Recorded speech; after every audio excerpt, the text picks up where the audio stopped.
How you guys doing? Good. How are you? Good. I'm doing awesome. Just first and foremost, thank you guys for being here.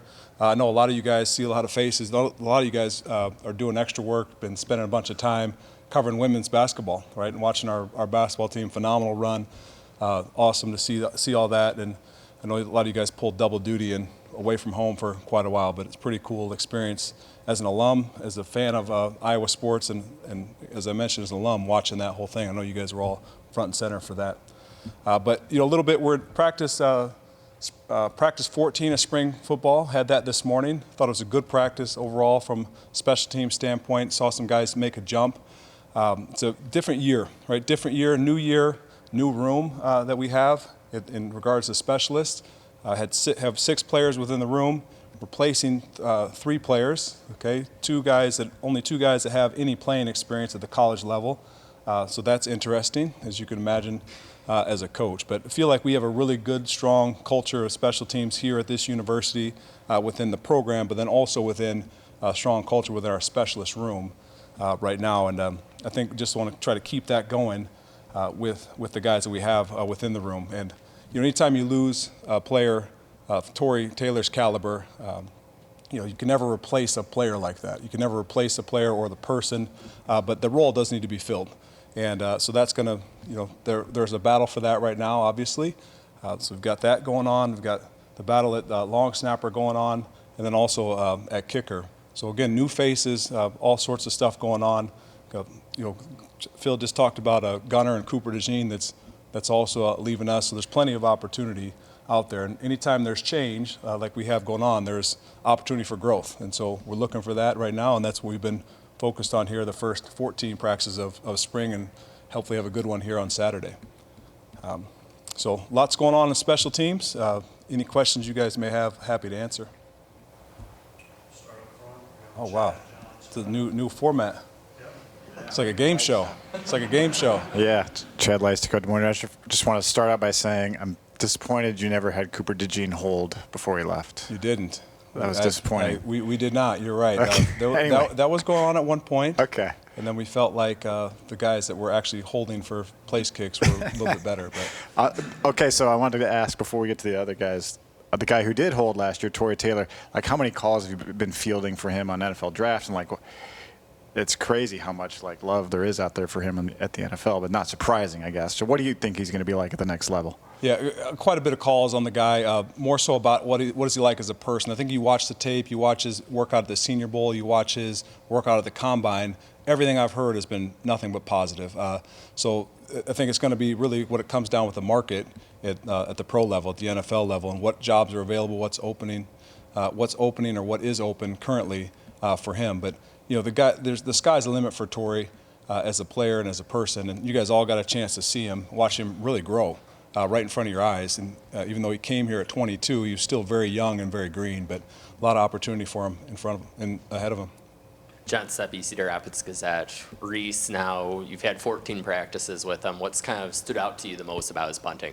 Yeah, I think with Reese, he and Tory are very different. I think a lot of similarities are going to try to be put on them because they're both from Australia, right? They're both from Melbourne. They both came from the same coach. They're very different. And I think what we've seen so far with him is he's a very talented young man, but he's also young and green. And you think about the differences. Tory came in at 22 years old, right? And a lot of us graduated college at 22 years old. He was beginning college. If you can imagine putting yourself back in those shoes at 22, you're much more mature at that age than you are at 18 or 19 when you enter college. And Reese is entering college at 19. So some of those immaturity things in comparison show up, but I think Reese is going to be fine. He's incredibly talented. He's got a very bright future. Scott Docterman with The Athletic, and in so many ways, strategically, Tory was even more than a weapon. He was part of the game plan, it seemed like, for the entire team, not just for special teams.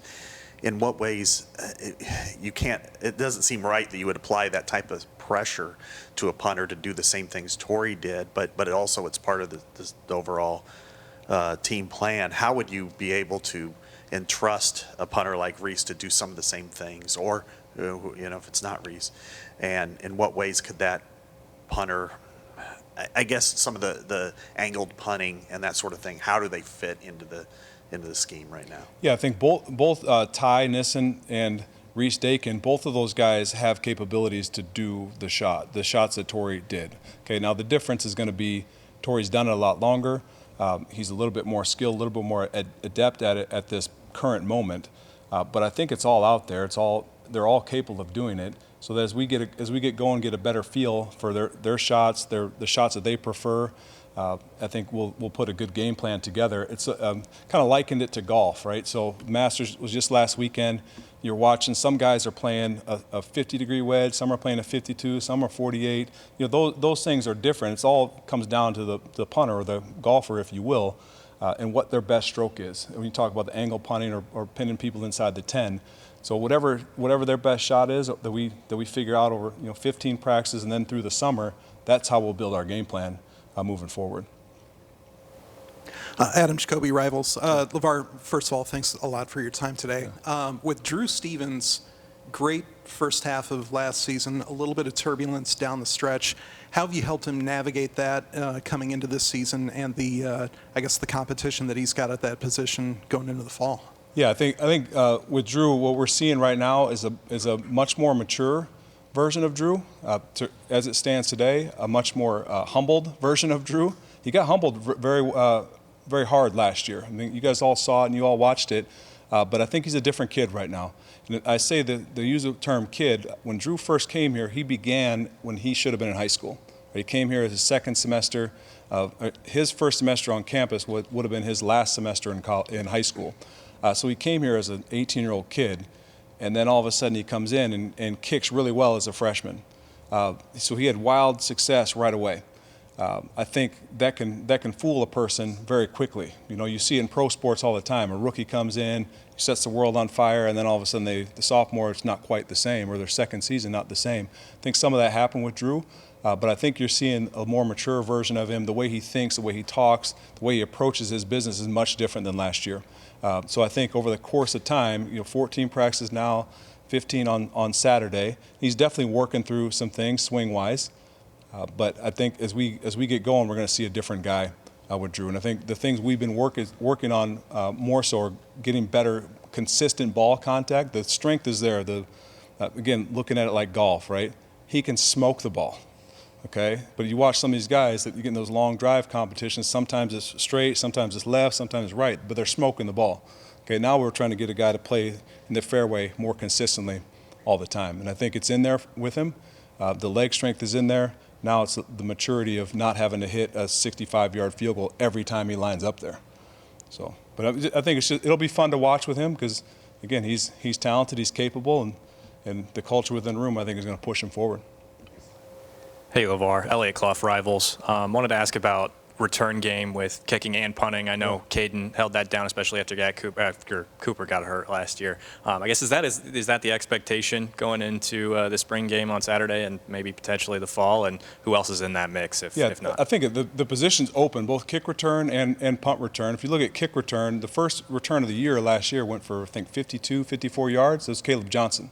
Okay, it was the longest one we had of the year. So Caleb Johnson is definitely capable. We also saw that from him his freshman year. Then he got nicked up, banged up, and then Caden Weegan stepped in and did a really good job with that. But the competition's open. Those two guys, I think, they're competing for that position. I also think Terrell Washington is a young guy that you see him with the ball in his hands. He does some good stuff. Kamari Moulton's in that mix. Zach Lutmer is a new name I think could be in that mix as well. If you're talking about punt returning, Caden Weegan's been back there the most so far in spring. Caden, also Alec Wick, and then the same cast of characters I mentioned before as punt returner. But it's a thing that's ongoing. Again, that we don't install scheme right now in the return game during spring, but we work on the fundamentals and try to push that forward to get into fall camp. Owen Sebring with KGAN. I want to ask about Reese as a holder. With the punter that comes in, I mean, assuming he gets the starting punting job, is he automatically going to be the holder right away? And how much of your practices go into helping making sure that transition happens, that he's a capable holder versus transitioning to just being an American football punter as well? Yeah, as far as a holder goes, the best guy is going to get the job. It's not going to be because he's a starting punter that he's the holder, sort of like we flirted with Cooper years ago, right? Flirted with him. Some other guys we're flirting with, okay, just so you know. Some other guys we're flirting with, but it's going to come down to can they execute, and is the kicker comfortable with him holding to make place kicks. But overall, I think guys have been working at it. Ty Nissen has done a really good job. I'd say right now, currently, he probably has the upper hand right now. And then Reese has done a fine job with it as well. It's just going to take reps for him because it's not something he's really done in a game before. Neither has Ty here at Iowa, but he's done it before in both high school and in junior college. Hey, LeVar, Tom Kakert, Hawkeye Report. Wanted to ask you about. By the way, I love when you guys introduce yourselves. Like I don't know who you are. Like we don't know you. Got you. Gunners. Yeah. John Nestor guy you're looking at there, or who are some of the guys you're looking at there? John Nestor? No way. No, of course. John Nestor's done a really, really good job this spring. It's been really fun to watch him grow from. He's still a freshman in college right now, right? But just watching him each practice, like whether it's on defense or on special teams or working as a gunner, he's grown tremendously. He's a guy I could see out there. Zach Lutmer is a guy that played in the game, in the bowl game, did a really good job at the gunner position as well. Cohen Entringer, when he makes his return, I think we all saw his effort and his energy and his speed at the Big Ten championship game. I really wish he tackled it on the other 6-yard line rather than our 6-yard line, but you can see the ability there. I think those three guys, and before he got hurt last year, T.J. Hall, believe it or not, was actually leading the Gunners in tackles in front of Cooper. So those are 4 guys right there that we feel really good about. I also feel like there's other guys in there. Deshaun Lee's a guy working at that. I mentioned Terrell Washington before. As an offensive player, I think Jarrett Bowie, believe it or not, is coming along at that position as well. So there are guys out there, and guys are getting reps, and it's been fun watching. I think as we get into fall camp and things pick up, the pace picks up a little bit. It'll be really interesting to see how it goes. But again, that's a good list right now that we have, guys that have been busting their butt. And the other guy in there I totally overlooked was Devin Hilson. Played for us there last year. Devin Hilson, if you haven't heard already, had like a career day in practice today. So it's fun to watch him and see him back there. Hi, LeVar. Tyler Tashman with the Des Moines Register. When you go about evaluating kick return, punt return, what is some of the criteria you look at as, hey, these are really important when it comes to who we're deciding is going to be back there? As a returner? Yeah, punting and kicking. Yeah, so punt return and kick return, first and foremost, how you field the ball. Okay, so that also comes into decision making. Right? Do you make a good decision, like particularly in punt return, should I fair catch this or should I field this and go? And as a kick returner, we're looking for guys that can field it and hit the thing as fast as they can, because it's a little bit different game, different hang time, different return opportunities. But those are the first and foremost the things that we're looking at. Then it comes down to how hard they run, and then can they make yards, and do they have the ability to go the distance? Chad likes to go again. Last question, I guess, right? Oh, wow, 2 for you? I guess I got 2. It gives me a chance to say we didn't see any fakes last year either. So. Okay. Is that a question? No. My question is, I'm just giving you a little, open. Give us some stuff. Give them stuff to write about. We did not, but I can tell you they were called, and then the look did not present itself. Okay. So my question is on Drew Stevens. So obviously he got benched or whatever in the Nebraska game, and then you guys didn't score another point or even attempt to kick the rest of the year. So what was that like for him to what did you see in that process? Because we didn't get to see him kick other than warm-ups from Nebraska till now. How was that mental growth up until the bowl game? Did he make that progress you needed? I think what you're talking about. I think as a kicker and as a competitor, which Drew's an ultimate competitor. Right? If you know anything about him, you ever talk to him, there's a little fire in there. There's a tiger inside of Drew Stevens, and that's tough for a competitor. You ever talk to elite specialists like Nate Kading's a good example for that. Missing a kick and then not having another opportunity for a game, let alone for months. It's hard to deal with, but I think Drew's had a very mature approach to it. I think he's really dialed in. I think he's trying to figure it out. And he's done an excellent job with that. I think he's also taken a better approach to the mental side of kicking. And a lot of that work has come with Carmen Tabby-Preeb, who's our sports psychologist, does an awesome job.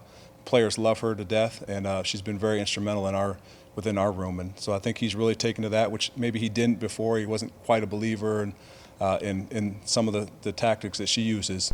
But I think he's doing that now, and we're seeing growth. That's it? All right. Game show's over. See you guys. You got it. Thank you.